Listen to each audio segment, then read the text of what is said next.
I'm Lena Brooks, 36, a lieutenant colonel in the U.S. Air Force who worked her way up from a pretty ordinary childhood into a career I had to fight for. For years, I showed up for my uncle, supporting him, respecting him, shrinking myself so he could feel big. But the day he mocked me on his private jet, right before the system flagged my ID and two F-22s rolled up as my escort, something in me shifted. Have you ever been dismissed or belittled by someone you spent years giving to? If you have, share your story in the comments. Trust me, you're not going through it alone. Before we get into what really happened that day, tell me where you're watching from. And if you've ever had to push back after being underestimated, tap like and subscribe for more real stories about boundaries, self-respect, and taking your power back. What came next, even I didn't see it coming. I grew up wanting to earn things on my own. That instinct came partly from pride, partly from watching my parents stretch every dollar, and partly from knowing that my Uncle Daniel would remind us, with alarming regularity, that he'd helped us financially. Daniel Westbrook was my father's older brother, wealthy, charismatic, endlessly self-impressed. As a kid, I admired him because everyone else did. He owned successful companies, traveled constantly, and seemed to move through life with ease. My parents struggled. He stepped in occasionally with loans, gifts, advice, and always made sure we knew he was doing so. I didn't resent it exactly. I just learned early that owing someone something meant they owned a piece of your story. So I decided to write my own. The Air Force gave me that chance. I went through ROTC, commissioned as a second lieutenant, and moved through early assignments with focus and discipline. By 30, I was a captain working in a classified aviation testing program. To Daniel, though, I was just the kid who joined the Air Force. He never asked what I actually did, only joked that at least pilots get free flights. I let it slide because he was family. I visited him when I was home on leave, partly out of habit, partly because he treated me like a child who would be impressed by his success. I gave him loyalty, attention, patience during long lectures about business deals I didn't understand or care about. I helped him with small things when I could, tech issues, travel logistics, listening to his rants about incompetent business partners. I minimized his arrogance because he was family. I excused the imbalance. He talked, I listened. He took up space, I adapted. The bond was real, but uneven. And I'm only now willing to admit it. My parents never complained about Daniel. They were grateful for his help, even when it came with strings. My mother would say he means well whenever his tone crossed a line. My father would nod and change the subject. I learned to do the same. The thing about Daniel was that his generosity always felt transactional. He'd pay for dinner and then spend the entire meal talking about how much the restaurant cost. He'd lend money and bring it up casually months later, not as a reminder to repay, but as a reminder that he could afford to forget. I didn't fully understand how much I'd internalized that dynamic until I started rising through the ranks. My promotions were milestones to me, hard-earned, meaningful. To him, they were conversation fillers. When I made captain, he said, "That's great, kiddo. What's next, General?" He laughed. I didn't. But I didn't correct him either. I just smiled and let him move on to talking about his latest acquisition. Looking back, I see how much I gave him and how little he saw. I gave him respect for what he'd built. I gave him the benefit of the doubt when his jokes landed wrong. I gave him access to my time, my energy, my patience. What did I get? Performance. Mockery dressed up as humor. Outdated assumptions about who I was and what I was capable of. He never saw me. He saw a version of me that made him feel bigger. And I let him, because I didn't know how to do anything else. By the time I hit my early 30s, I'd been promoted to major. It wasn't just a rank, it was validation. Years of work, sacrifice, discipline, and focus had paid off. I was proud. My parents were proud. Daniel congratulated me by saying, "Still not a general, huh?" He laughed. I forced a smile. That moment stuck with me longer than it should have. It wasn't the worst thing he'd ever said, but it crystallized something I'd been avoiding. Daniel didn't take me seriously. He never had. And maybe he never would. The balance between us wasn't just uneven, it was rigged. He held the power because he believed he did, and I'd never challenged that belief. I told myself it didn't matter. I had my career. I had my life. I didn't need his approval. But somewhere deep down, I still wanted it. I still wanted him to see me as more than the kid who used to follow him around the backyard. I wanted him to see me as an equal. That one kept me tethered to him longer than I should have been. It kept me accepting behavior I wouldn't tolerate from anyone else. It kept me small in a relationship that should have grown with me. And it set me up for what came next. As Daniel's businesses grew, so did his arrogance. He developed a louder sense of entitlement. People should move when he walked. Staff should anticipate needs he never voiced. The world owed him smoothness. He started speaking to me differently, too. Jokes about government workers who don't understand real money. Dismissive comments about my rank promotions being cute. When I made major in my early 30s, he congratulated me with, "Still not a general, huh?" I laughed it off. My mother's expression tightened across the table, but no one said anything. I told myself he was just being dramatic. That was Daniel. He'd always been larger than life, and that came with sharp edges. But something had shifted. His circle had changed. Venture capital guys, former athletes, influencers, people fascinated by wealth, not character. He absorbed their attitude, mock anything that doesn't make millions, dismiss anything that demands sacrifice. My career didn't fit his worldview. It required discipline, structure, delayed gratification. Things that didn't translate into Instagram posts or quarterly earnings. He began rewriting history casually, telling others he guided me into the Air Force, that I used to rely on him to pay for things. Small distortions that painted him as my architect. I heard these stories secondhand from relatives who thought they were complimenting him. Each time, I felt something tighten in my chest. But I didn't confront him. I told myself it wasn't worth the conflict. One Thanksgiving, he joked at the table that I flew toy jets while he flew real ones. Everyone laughed. I did too, because that's what you do. But my mother's face went still. She didn't laugh. She looked at me with something close to apology. I brushed it aside. He'd always been dramatic. But it lingered. The distance between us wasn't growing because I changed. It grew because he couldn't imagine me being anything other than the kid who used to follow him around. His perception of me was frozen in time, and every achievement I earned only seemed to irritate him. Like I was breaking character. I started noticing smaller things. The way he interrupted me mid-sentence to finish my thoughts, incorrectly. The way he'd ask about my work and then zone out before I finished answering. The way he'd steer every conversation back to himself within minutes. It wasn't malicious. It was reflexive. He genuinely couldn't hold space for someone else's story if it didn't serve his. I watched him do it to others too. Wait staff. Business associates. Even his own employees. He treated people like props in his narrative. Useful when needed, invisible when not. And I realized with uncomfortable clarity that I'd been a prop too. I'd been the grateful niece. The one who owed him. The one who made him feel generous and wise. The more successful I became, the less that role fit. And instead of adjusting his view of me, he tried to squeeze me back into the old frame. It didn't work. I was too different now. Too independent. Too sure of my own worth. But I didn't know how to tell him that without shattering the fragile peace we'd maintained for years. So I stayed quiet. I smiled through the jokes. I let him dominate conversations. I told myself it was easier this way. That he was family. That I didn't need his approval anyway.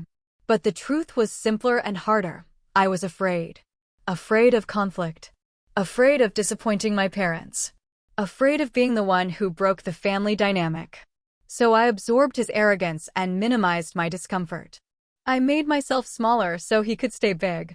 And every time I did, I lost a little more respect for both of us. He invited me to fly with him on his private jet for a short domestic hop. Family time, he said. I accepted because it had been a while, and I was passing through on leave. I didn't think much of it. A quick flight, a chance to catch up. Maybe he'd ask about my work for once. The moment I stepped aboard, he smirked. This is an economy. Don't touch anything. He said it loudly in front of his crew. A performance. It embarrassed me more than it should have. Not because of the words themselves, but because of the intent behind them. He wanted me to feel small. In front of strangers. I forced a smile and took a seat near the back. The crew moved efficiently, professional and quiet. One of them, the pilot, approached with a tablet. "Ma'am, I need to scan your ID." Standard procedure. I handed him my CAC, my military ID card. He scanned it. The screen flashed red. Hard red. The pilot stiffened. He stared at the screen, then at me, then back at the screen. "Is Valkyrie 1 correct?" he asked quietly. I nodded. My uncle scoffed from across the cabin. "She's in the Air Force, not the Avengers." The pilot didn't laugh. He stepped away, tablet in hand, and spoke into his radio. Low, urgent. I knew what was happening. My stomach dropped. The system had flagged me as asset restricted. I was attached to a classified aviation testing program, and certain protocols applied when I traveled. Protocols I didn't control. The pilot returned, his face carefully neutral. "Ma'am, we need to hold for a moment." Daniel stood. "Hold? What are you talking about?" "Sir, I need you to step back."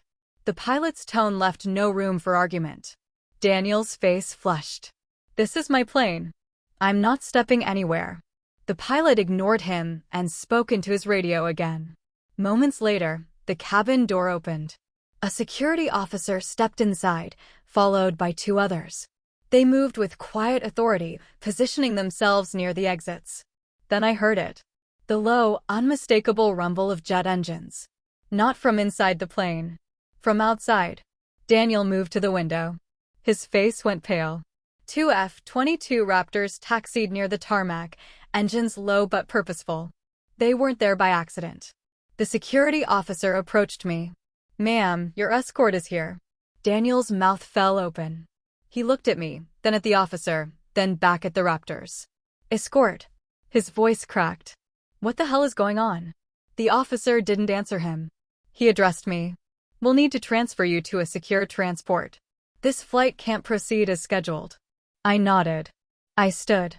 Daniel grabbed my arm. "Lena, what is this?" I pulled my arm free gently but firmly. "It's protocol, Daniel." "Protocol for what?" His voice rose. "You're a pilot. You fly planes. Why do you need fighter jets?" I didn't answer. I couldn't. The officer gestured toward the door. I followed him. Behind me, I heard Daniel shouting at the pilot, demanding answers. The pilot's response was calm and final. "Sir, that's classified." I stepped off the plane and onto the tarmac. The Raptors sat there, engines humming, canopies closed. Two crew members stood nearby, waiting. The officer handed me off to them, and they escorted me toward a waiting SUV. I didn't look back. I didn't need to. I knew what Daniel's face looked like right now. Confused. Betrayed. Humiliated. Like I'd tricked him simply by growing up. The drive to the secure transport was silent. I stared out the window, processing what had just happened. It wasn't about the escort. It wasn't about the jets. It was about the moment Daniel realized he didn't know me at all. That the version of me he'd kept in his head, the grateful, dependent niece, had never been real. Not for years.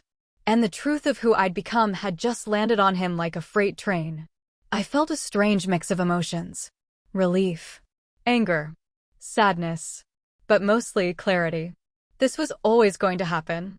The gap between who I was and who he thought I was had been widening for years. It was only a matter of time before something forced him to see it. I just didn't think it would happen on a tarmac, with two F-22s as witnesses. That night, I sat alone in a temporary quarters on base, replaying the day in my head. The humiliation on Daniel's face. The confusion. The anger. He demanded answers from the pilot, from the security officer, from anyone who would listen. But classification walls are non-negotiable. No one told him anything. And that, I realized, was what bothered him most. Not that I had protection. Not that I was part of something significant. But that he'd been left out. That there was a part of my life he couldn't access, couldn't control, couldn't reshape into a story about himself. I called Colonel Sarah Prescott, a friend and mentor I'd worked with on previous assignments. She picked up on the second ring. "Lena, you okay?" I told her what happened. She listened without interrupting. When I finished, she was quiet for a moment. Then she said, "People don't like losing the version of you that made them feel big." It hit me like a punch. That was it. That was the entire dynamic in one sentence. Daniel didn't resent my success. He resented losing the power imbalance. For years, I'd been the one who needed him, or at least, that's what he believed. I was the kid who looked up to him, the one who owed him, the one whose achievements he could frame as extensions of his guidance. But I'd outgrown that role, and he couldn't accept it. "So what do?" I asked. Sarah's response was immediate. "You stop making yourself small to make him comfortable." I thought about that for a long time after we hung up. How many years had I spent doing exactly that? Minimizing my work so he didn't feel threatened. Laughing off his jokes so he didn't feel challenged. Accepting his version of me so he didn't have to confront the truth. I'd given him loyalty, patience, and grace for years. What had he given me? Performance. Mockery. Outdated assumptions. The bond wasn't mutual. It was historical. And history wasn't enough anymore. I thought about my mother's face at Thanksgiving when he joked about toy jets. The way she looked at me with quiet apology, like she knew the comment was wrong but didn't know how to say it. I thought about every time I'd bitten my tongue. Every time I'd redirected a conversation away from conflict. Every time I'd let him rewrite history because it was easier than correcting him. And I realized I'd been complicit. Not in his arrogance. That was his alone. But in the illusion that it was okay. That it didn't matter. That I could just absorb it and move on. I couldn't anymore. Something had shifted. Maybe it was the jets. Maybe it was seeing the look on his face when he realized he didn't know me. Maybe it was Sarah's voice in my head, reminding me that I didn't owe anyone my smallness. Whatever it was, it crystallized into a decision. I wasn't going to do this anymore. I wasn't going to minimize myself. I wasn't going to let him speak to me, or about me, the way he had been. And I wasn't going to apologize for outgrowing him. The next morning, I texted him. "We need to talk." His response was immediate. "About what happened yesterday. That was ridiculous. You could have warned me." I stared at the message. No apology. No acknowledgement. Just defensiveness. I typed back, "Your comment on the jet was unacceptable. I won't allow you to speak to me that way." 3 dots appeared. Disappeared. Appeared again. Then, "You're overreacting." I put the phone down. I didn't respond. There was nothing left to say. The next morning, Daniel called. I didn't answer. He called again an hour later. Then he texted, "Can we please talk like adults?" I almost laughed. We hadn't talked like adults in years. That was the problem.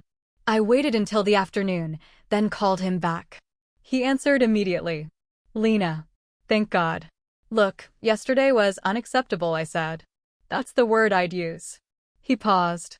"I was joking. You know how I am." "I do. That's the problem."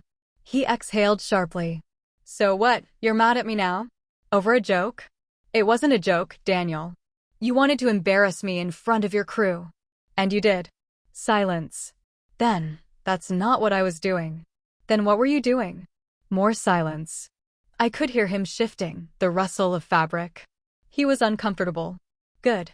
I didn't expect all that," he said finally. "The jets. The security. You never told me you were involved in something like that. You never asked what I did." "I did ask." "No. You asked what ship I worked on. You assumed I was low level. You've been assuming that for years." He tried to interrupt, but I kept going. "You've spent the last decade treating me like a kid. Dismissing my work. Rewriting history to make yourself the center of my story. And the moment you realized you were wrong, you got angry. Not at yourself. At me. That's not fair." "It's accurate." He was quiet for a long time.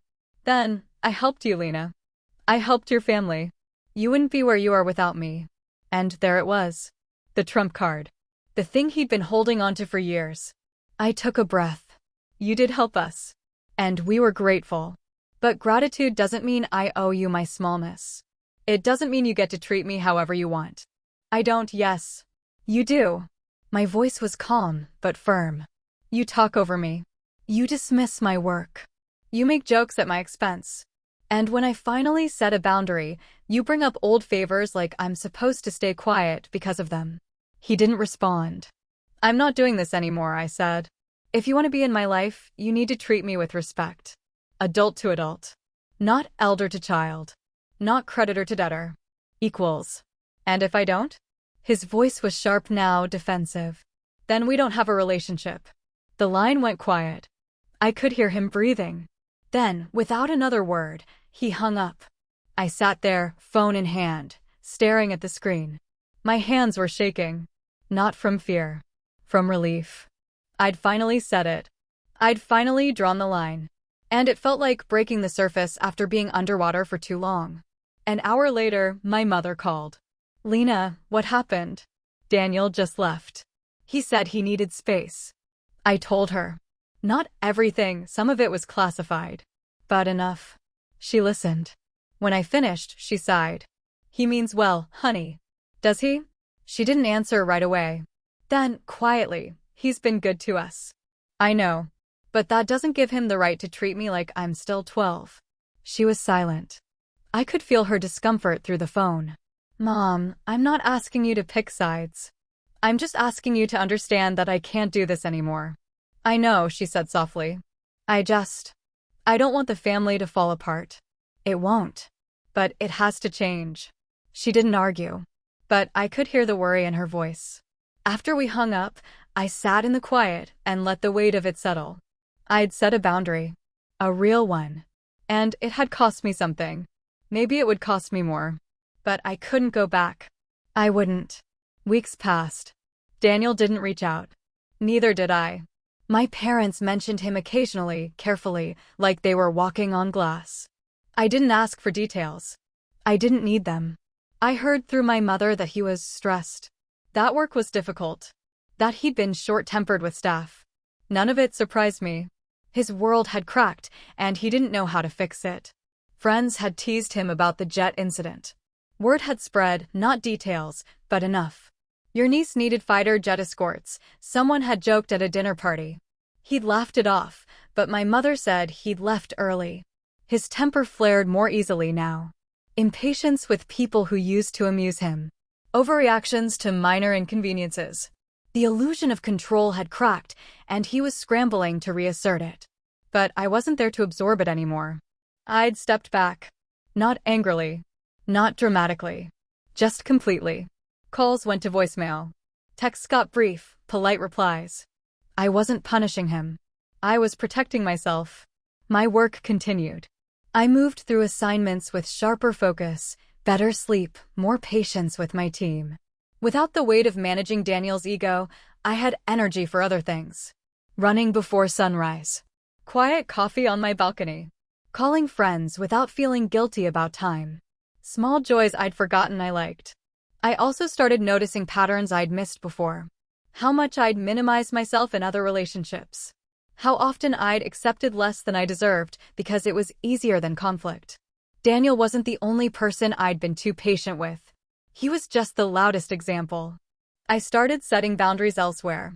With colleagues who expected me to cover for their mistakes.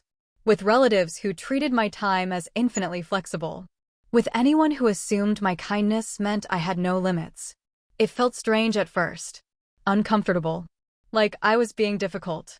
But slowly, it started to feel normal. And then, it started to feel right. One evening, I was reviewing flight logs in my quarters when my phone buzzed. A message from Daniel. I've been thinking. Can we talk? I stared at it for a long time. Part of me wanted to ignore it. Part of me was curious. I didn't respond right away. I waited. Let him sit with the uncertainty the way I'd sat with his dismissals for years. 2 days later, I replied. Okay. We met at a neutral location, a quiet cafe halfway between his place and the base. He was already there when I arrived, sitting in the corner, looking smaller than I remembered. I sat down across from him. He didn't smile. Neither did I. Thanks for meeting me, he said. I nodded. He shifted in his seat. I've been thinking about what you said. And? You were right. About some of it. Some of it. I almost stood up right there. But I stayed. I didn't realize I was. He trailed off, searching for the word. Dismissive. Dismissive, I repeated. He nodded. Yeah. I thought I was just joking around. I didn't think it bothered you. It did. I see that now. We sat in silence for a moment. Then he said, I'm sorry. It wasn't perfect. It wasn't everything I wanted to hear. But it was something. Thank you, I said. He looked at me, really looked at me, maybe for the first time in years. You've done well, Lena. Really well. I didn't know how to say that without sounding like I was taking credit. I let that sit. Then I said, you don't get credit. But you don't need to. You can just be proud of me without making it about you. He nodded slowly. I can try. That's all I'm asking. He did try. Not perfectly. Not consistently. But more than before. Conversations were shorter. More careful. He asked questions and actually listened to the answers. He stopped bringing up old favors. He stopped rewriting history. When he slipped, and he did, he caught himself more often than not. Sorry. Old habit. I appreciated the effort. But I didn't let my guard down. Trust takes longer to rebuild than it does to break. We weren't close. Not the way we used to be. But we weren't estranged either. It was something in between, deliberate, cautious, healthier. My mother was relieved. She didn't say it outright, but I could tell. She started mentioning him less anxiously, less like she was managing a fragile truce. My father, who'd stayed mostly quiet through the whole thing, pulled me aside one afternoon. You did the right thing, he said. With your uncle. I looked at him, surprised. He shrugged. He needed someone to tell him. I'm glad it was you. That meant more than I expected it to. Over the next months, life stabilized. I made lieutenant colonel. My work deepened. I slept better. My schedule opened up. I invested more in friendships, training, actual rest. Daniel stayed on the periphery, respectful, subdued, unsure. He sent occasional texts but no demands. Our relationship felt like a room neither of us fully entered yet. And that was okay. I realized the biggest change wasn't him. It was me. I'd stopped lowering myself to make others comfortable. I'd stopped giving people more access than they'd earned. I'd stopped carrying other people's egos. One evening, after a long sortie, I sat in my car on base, engine off, watching the sun drop behind the flight line. I thought about the jet. The Raptors. Daniel's face. And I realized something I hadn't fully understood at the time. The moment he saw those jets wasn't just about him being wrong. It was about me finally being seen. Not as the version of me he'd kept in his head. Not as the kid who followed him around. But as the woman I'd actually become. Someone who'd earned rank, respect, responsibility. Someone who didn't need his approval to know her own worth. Someone who could set boundaries and survive the fallout. I sat there in the quiet, and for the first time in a long time, I felt proud. Not of what I'd done to him, but of what I'd done for myself. I'd stopped apologizing for outgrowing people. I'd stopped making myself small. And I'd stopped waiting for permission to take up space. If respect wasn't mutual, it wasn't respect. It was performance. And I was done performing. Over the next months, I felt lighter. Not because Daniel changed, but because I finally did. Small joys returned. Running before sunrise without checking my phone first. Quiet coffee on my balcony without the weight of unread messages. Calling friends without feeling guilty about time. Laughing easily without the background hum of tension I hadn't realized I'd been carrying. Peace replaced something I hadn't named before, the constant, low-level management of someone else's ego. Without that burden, I had energy for things I'd set aside. I started reading again, actual books, not just briefs. I visited my parents without the dread of running into Daniel. I let myself be still without feeling like I should be doing something, fixing something, managing something. My work improved too. Sharper focus. Better sleep. More patience with my team. When you're not carrying someone else's weight, you move faster. I led with more clarity. I listened better. I noticed when my junior officers were struggling and actually had the bandwidth to help. I stopped bringing tension home from relationships that didn't deserve my energy. One afternoon, Captain Jenna Wu, one of my direct reports, knocked on my office door. "Ma'am, you seem different lately." I looked up from my desk. "Different how?" She hesitated. "Lighter."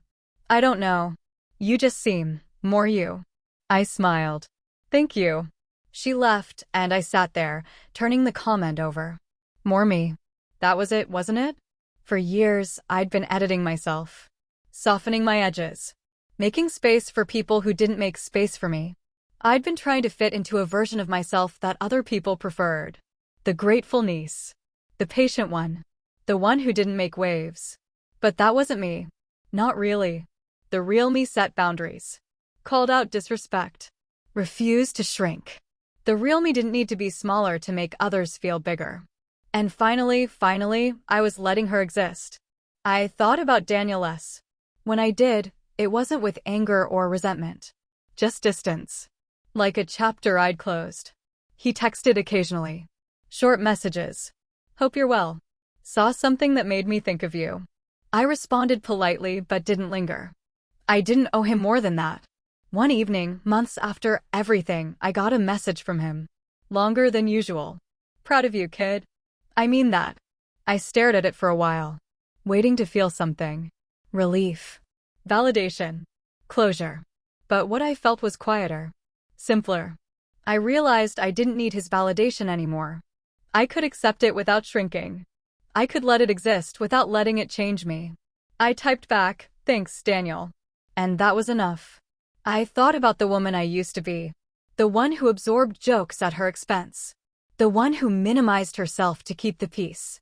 The one who believed that patience meant enduring mistreatment. She wasn't weak. She was doing the best she could with the tools she had. But she didn't know yet that boundaries weren't cruelty. That walking away wasn't betrayal. That outgrowing people was part of growing up. I knew now. And I wasn't going back. One night, I stood on my balcony, looking out over the base. The flight line was quiet. The sky was clear. I thought about the jets. The tarmac. Daniel's face collapsing as he realized he didn't know me. And I smiled. Not because I'd humiliated him, but because that moment had been the truth finally breaking through. The truth that I wasn't his. I'd never been his. I was mine. And I'd earned every single thing I had, not because of him, not in spite of him, but entirely separate from him. Sometimes peace isn't something you find. It's something you stop giving away. I gave it away for years. To people who didn't deserve it. To dynamics that didn't serve me. To versions of myself that weren't real. And when I finally stopped, I found something better than peace. I found myself. That was the real victory. Not the rank. Not the jets. Not even the boundary I'd set. But the quiet, steady knowledge that I didn't need anyone's permission to be exactly who I was. I leaned against the railing, breathing in the night air, and let that knowledge settle. I was Lieutenant Colonel Lena Brooks. Call sign, Valkyrie 1. And I didn't need anyone to make me feel big. I already was. The exhale came gradually over weeks and months. Not a single moment of relief, but a slow unwinding of tension I hadn't fully recognized I was carrying. I stopped checking my phone anxiously. Stopped bracing for the next dismissive comment. Stopped managing a relationship that had never been balanced. I ran before sunrise most mornings now, the air cold and clean, my breath visible in the dark. I didn't think about Daniel during those runs. I thought about flight patterns, mission briefs, the structural integrity of new prototypes we were testing. I thought about my team and how Captain Wu had stepped up lately. I thought about coffee and whether I had time to make eggs. Small, ordinary things that felt newly significant because I had space for them. My balcony became a refuge. I'd sit there in the evenings with a book or just silence, watching the sky shift from blue to gold to black. No urgency. No performance. Just being. I called friends more often. Long conversations that wandered, that didn't have a point, that ended when they ended. I laughed more. Real laughter, not the careful kind you use to smooth over awkward moments. I felt lighter in my body, like I'd been holding tension in muscles I didn't know could relax. My work sharpened. I made decisions faster, communicated more clearly, led with more confidence. Major Lucas Brandt noticed. "You've been on fire lately, ma'am." I smiled. Just focused. But it was more than focus. It was clarity. When you stop spending energy managing dysfunction, you have more to give where it matters. My team felt it too. Captain Wu told me I seemed more present. Chief Master Sergeant Aaron Holt said I was easier to read, that he could tell when I needed something before I asked. I took that as a compliment. Leadership isn't just about command. It's about trust. And trust requires presence. I started saying no more often. To extra duties that didn't align with my priorities. To social obligations that drained me. To people who wanted access without offering respect. It felt strange at first, almost rude. But no one reacted the way I feared they would. Most people just accepted it and moved on. The ones who didn't, who pushed back, who who demanded explanations, revealed themselves quickly. And I stopped giving them space in my life. I visited my parents more easily now. Without the weight of avoiding Daniel or managing his presence, I could just be their daughter. We had dinners that lasted hours. My mother talked more freely, laughed more. My father asked about my work with genuine curiosity, not the careful politeness he used to use. One evening, my mother said, "You seem happy, sweetheart." I thought about it. I am. Good. She squeezed my hand. You deserve that. I realized I'd spent years not believing that. Not consciously, but somewhere deep down. Like happiness was something I'd earn once I proved myself enough, once I made everyone else comfortable, once I fixed all the broken dynamics around me. But happiness wasn't a reward for good behavior. It was a choice. A boundary. A refusal to accept less than I deserved. And I'd finally chosen it. I thought about the jet often. Not with anger or embarrassment, but with a kind of bemused clarity. That moment had forced the truth into the open. It had stripped away the illusion Daniel had built and the one I'd helped maintain. And while it had been uncomfortable, even painful, it had also been necessary. Sometimes the truth is loud.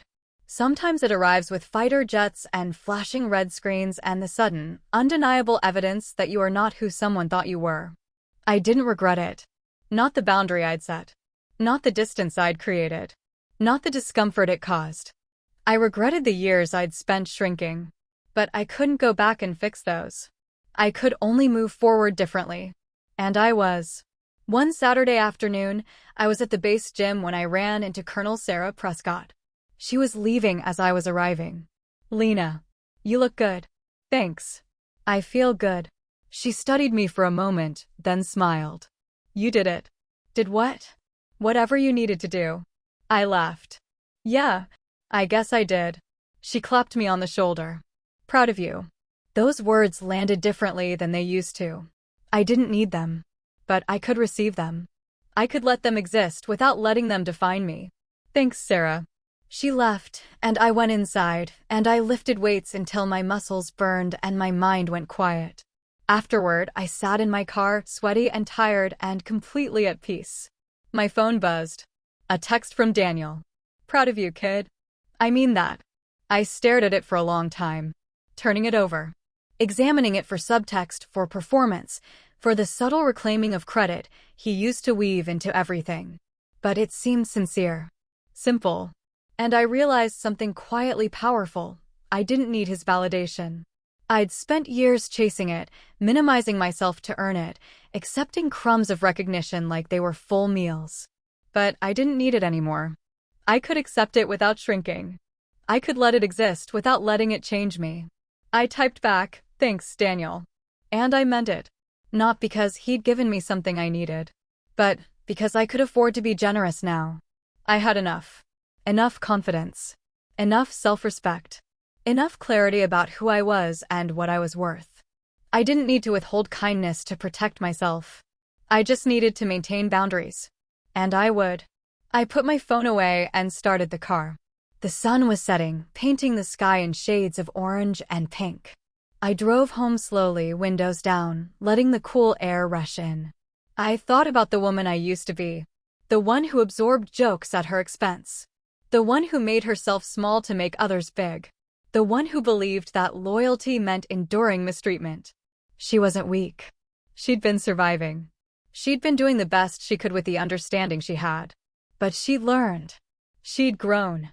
And she'd finally given herself permission to take up space. I thought about the woman I was now. The one who set boundaries without apology. The one who walked away from dysfunction. The one who knew her worth and refused to negotiate it. I liked her. I was proud of her. And for the first time in a long time, I felt completely, authentically myself. That night, I stood on my balcony one last time, looking out over the base. The flight line was quiet. The stars were bright. I thought about the jets, the tarmac, Daniel's face collapsing. And I felt nothing but gratitude. Not for him. For myself. For the moment I finally stopped performing.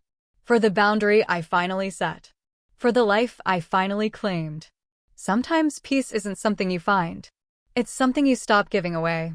I gave it away for years. And when I finally stopped, I found something better. I found myself. Whole. Clear. Uncompromising. And I wasn't giving that away ever again. 15 years changes everything and nothing. I'm 51 now, a brigadier general with a star on each shoulder and a career that's taken me places I never imagined when I was that young captain stepping onto my uncle's private jet. The Air Force has shaped me, broken me down, and built me back up more times than I can count. I've led squadrons, overseen test programs that pushed the boundaries of what aircraft can do, made decisions that affected thousands of lives. I've earned every inch of this uniform. Every rank. Every responsibility. Every gray hair. Daniel is 73 now. Age has softened him in ways conflict never could. His businesses are mostly sold or handed off to managers. He travels less, talks less, listens more. The arrogance that used to fill every room he entered has faded into something quieter, not humility exactly, but acceptance. He's smaller now, physically and otherwise. His shoulders curve inward slightly. His voice doesn't boom the way it used to. He moves carefully, like someone aware of his own fragility. We rebuilt something over the years. Not the relationship we had before, that was never coming back, and I didn't want it to. But something new. Something deliberate. We have coffee every few months when I'm in town. We text occasionally, real conversations now, not performances. He asks about my work and actually listens. I ask about his life and actually care about the answer.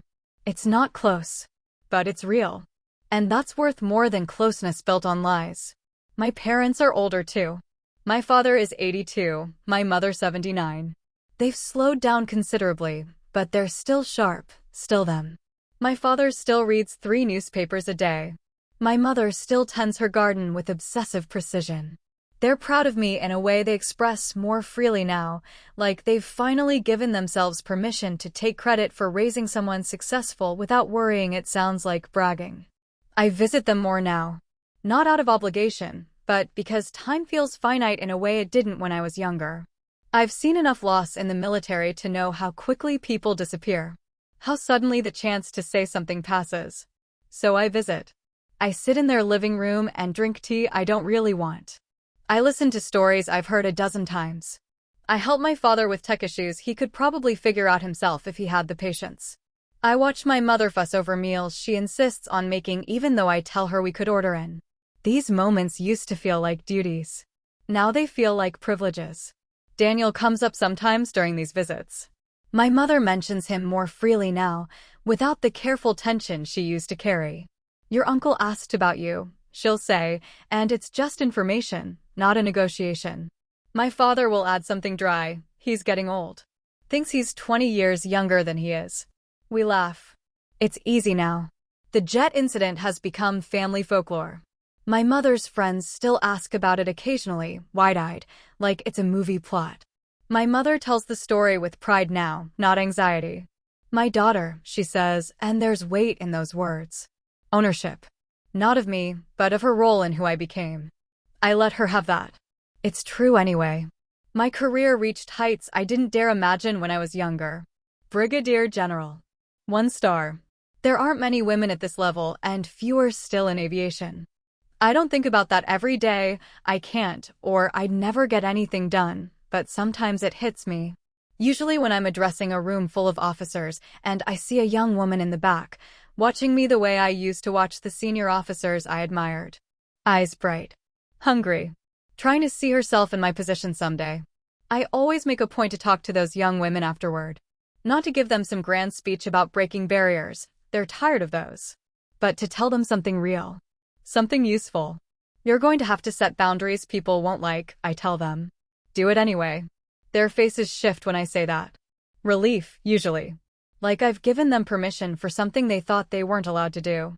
I think about younger me often. The one who absorbed jokes at her expense. The one who made herself small. The one who didn't know yet that boundaries weren't cruelty. I want to go back and tell her it gets better. That the discomfort of setting boundaries is temporary, but the cost of not setting them is permanent. That she'll lose some people along the way, but the ones she loses weren't really there to begin with. But I can't go back. None of us can. So I try to be the person I needed when I was younger. For the junior officers in my command. For the young women trying to navigate systems that weren't built for them. For anyone who's still learning that taking up space isn't selfish, it's survival. My career has taken me all over the world. I've been stationed in Germany, Japan, South Korea. I've worked on joint operations with NATO allies. I've sat in rooms where decisions were made that would never be made public, where the weight of responsibility felt like it might crush me, where I had to project certainty I didn't always feel. I've led men and women into situations where the margin for error was razor thin. I've made calls that saved lives and calls that cost them. That's the job. You don't get to lead without carrying that weight. But I've also experienced moments of pure, transcendent clarity. Flying at altitude, the world reduced to sky and instrument panels and the hum of engines.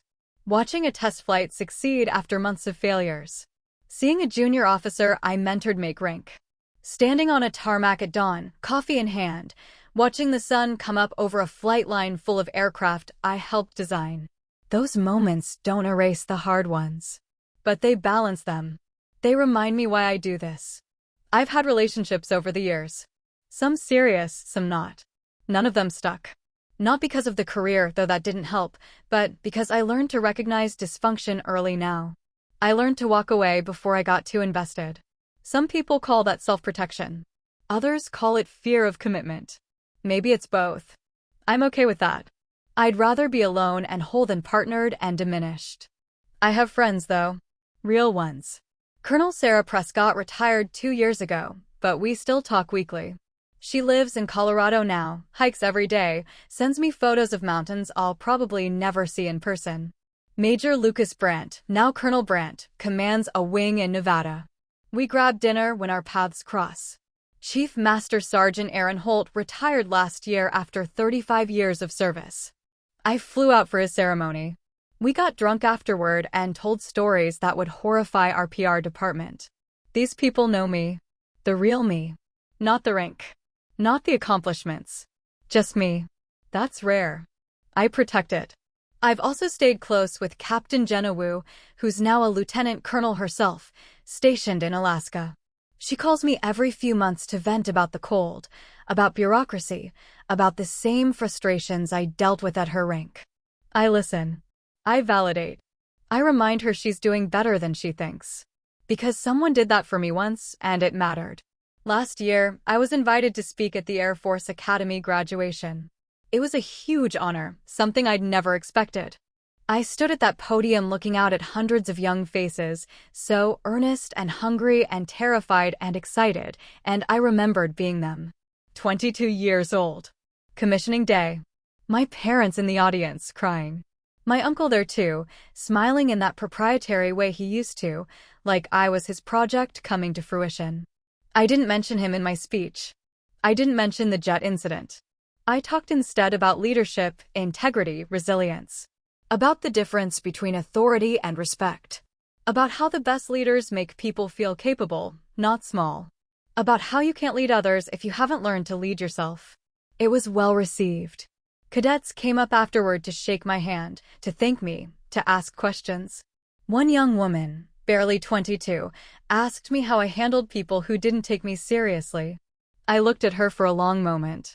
Then I said I stopped waiting for permission to be taken seriously. I just led. Eventually, they caught up or they didn't. Either way, I kept moving. She nodded, eyes bright. I hope she remembered that. A few months after that speech, Daniel called me. Not texted, called. Which was unusual. I answered, surprised. Lena, he said, and his voice sounded thin. Strained. I need to tell you something. My stomach dropped. What's wrong? I'm sick, he said. Cancer. Pancreatic. The world tilted slightly. How bad? Bad enough. He exhaled. They're starting treatment, but the odds aren't great. I didn't know what to say. Part of me felt genuine sadness. He was still my uncle, still family. Part of me felt that old, familiar distance, the protective wall I'd built 15 years ago and never fully taken down. I'm sorry, Daniel. What do you need? Nothing, he said quickly. I just wanted you to know. I wanted to tell you myself. We talked for a few more minutes. I told him I'd visit when I could. He told me not to rearrange my schedule. I told him I would anyway. When we hung up, I sat in my office for a long time, staring at nothing. I visited him 2 weeks later. He was thinner, grayer, but still himself. Still Daniel. We sat in his living room, a massive space filled with expensive furniture he barely used, and drank tea his housekeeper brought us. We talked about small things at first. The weather. His garden. My latest assignment. Then he said, I've been thinking about that day. The jet. I looked at him. Yeah, I was such an ass, he said. He didn't smile. I spent years being an ass to you, and I didn't even realize it. You realized it eventually. Too late, though. He shook his head. I wasted a lot of time being the wrong kind of man. I didn't argue. It was true. But I also said you changed. That counts for something. Does it? He looked at me, really looked at me. Do you forgive me? I thought about that question. I'd been asked it before, in different contexts. By junior officers who made mistakes. By friends who screwed up. By people who wanted absolution more than change. Daniel was different. He'd actually changed. Not perfectly. Not completely. But enough. Yeah, I said. I do. His eyes got wet. He nodded and looked away, composing himself. We didn't talk about it again that visit. We didn't need to. Over the next 6 months, his condition worsened. I visited when I could, which wasn't as often as I wanted. The demands of my job don't pause for personal crises. But I called regularly. I checked in. I made sure he knew I was there. My parents visited him more frequently. My mother cooked meals he barely touched. My father sat with him and watched sports, providing the kind of silent companionship men of their generation excel at. Daniel's friends visited too, though less often as he declined. People are uncomfortable around dying. They don't know what to say. They worry about saying the wrong thing.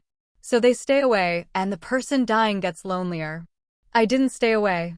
I'd seen too much death in the military to be afraid of it. I'd sat with dying sailors, held their hands, listened to their fears and regrets and last requests. Death doesn't scare me. It just is. One afternoon in late autumn, I sat with Daniel in his bedroom. He was too weak to leave the bed by then. Hospice had been called in. The end was close. He was drifting in and out of consciousness, the morphine keeping him comfortable but distant. I sat in the chair beside his bed, reading a book, just being present. He stirred, blinked, focused on me. Lena. I'm here. I need to tell you something. Okay. He struggled to gather his thoughts. I was jealous of you. For years. Jealous of what you became. I set my book down. Why? Because you did something real. Something that mattered. I just made money. That's not the same thing. I thought about arguing, about telling him his businesses employed people, provided value, mattered in their own way. But that felt like a lie. And there wasn't time for lies anymore. No, I said gently. It's not. He smiled faintly. You were always honest. Even when I didn't want you to be. Yeah, I'm proud of you. I should have said that more. You've said it enough. He closed his eyes. I don't think I did. I reached over and took his hand. It was cold, fragile. I heard you anyway. He squeezed my hand weakly. Then he drifted off again. He died 3 days later.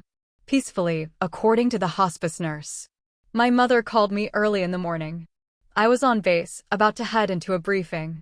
I stepped outside, stood in the cold November air, and let myself feel it. Sadness. Relief. Gratitude. Loss. All of it tangled together. The funeral was small. Family, a few close friends, some business associates. I gave the eulogy because my father couldn't, too emotional, and my mother asked me to. I stood at the podium and looked out at the small crowd and told the truth. Not the whole truth, funerals aren't the place for that, but a version of it that honored who Daniel had been and who he'd tried to become. My uncle was complicated, I said. He was brilliant and flawed, generous and difficult, proud and insecure. He lived loudly. He made mistakes. He hurt people he loved, not because he wanted to, but because he didn't know how not to. But he also tried. In the end, he tried to be better. And that effort matters. It doesn't erase the harm, but it matters. I looked at my mother in the front row. She was crying quietly, my father's arm around her. He was family, I continued. And family is complicated. We don't get to choose them. We don't get perfect versions of them. We get real people with all their mess and contradictions. And we have to decide what to do with that. I decided to forgive him. Not because he earned it, but because I didn't want to carry anger anymore. Forgiveness isn't about the other person. It's about yourself. It's about choosing peace over resentment. Daniel taught me that, even if he didn't mean to. I paused, gathering my thoughts. The last thing he said to me was that he was proud of me. I think he spent years not knowing how to say that. Not knowing how to be proud of someone without making it about himself. But he learned. And I'm grateful for that. I'm grateful I got to hear it. I'm grateful we had time to rebuild something real before he ran out of time. I stepped down. People came up afterward to thank me, to hug me, to tell me it was a beautiful service. I accepted their condolences with grace, but part of me was already gone, already processing, already moving forward. That's the thing about loss. It doesn't stop you. It just changes you. And you keep moving because that's what living things do. The weeks after the funeral were strange. I felt his absence more than I expected to. Not because we'd been close, we hadn't, not really. But because he'd been a constant. A reference point. Even when we weren't talking, I knew he was there. Now he wasn't. That space he'd occupied, for better and worse, was just empty. My mother struggled more. She'd lost her brother-in-law, but more than that, she'd lost a connection to my father's family, to their shared history. She cried more than I'd seen her cry in years. My father held her through it, steady and quiet the way he always was. I took leave and stayed with them for a week. We didn't do much. Made meals. Watched TV. Sat in the garden. I answered emails in the evenings, but otherwise tried to be present. My mother appreciated it. "You didn't have to come," she said one afternoon. "Yes, I did," I replied. And I meant it. When I returned to work, I threw myself back into it with renewed focus. I had a major test program coming up, personnel reviews to complete, budget meetings that made me want to scream. The work was relentless, demanding, exhausting. And I was grateful for it. Grief needs space, but it also needs distraction. Work gave me both. Now, sitting here 15 years after that day on the tarmac, I can see the arc of it clearly. The confrontation. The boundary. The distance. The rebuilding. The loss. It all fits together in a way it couldn't have when I was living through it. Life makes sense in retrospect. In the moment, it's just chaos and decisions and hope that you're doing the right thing. I don't regret setting that boundary. I don't regret the years of distance. They were necessary. They protected me when I needed protection. They gave me space to become who I am now. And they taught Daniel something he needed to learn, even if he learned it too slowly. I also don't regret forgiving him. That was necessary too. Not for him, though it mattered to him, but for me. Anger is heavy. Resentment is exhausting. Forgiveness is freedom. Not the kind where you forget or condone, but the kind where you stop letting the past define your present. I'm a brigadier general now. I lead thousands of personnel. I make decisions that affect national security. I've earned respect in a system that doesn't give it easily. I've built a career I'm proud of, a life I'm proud of.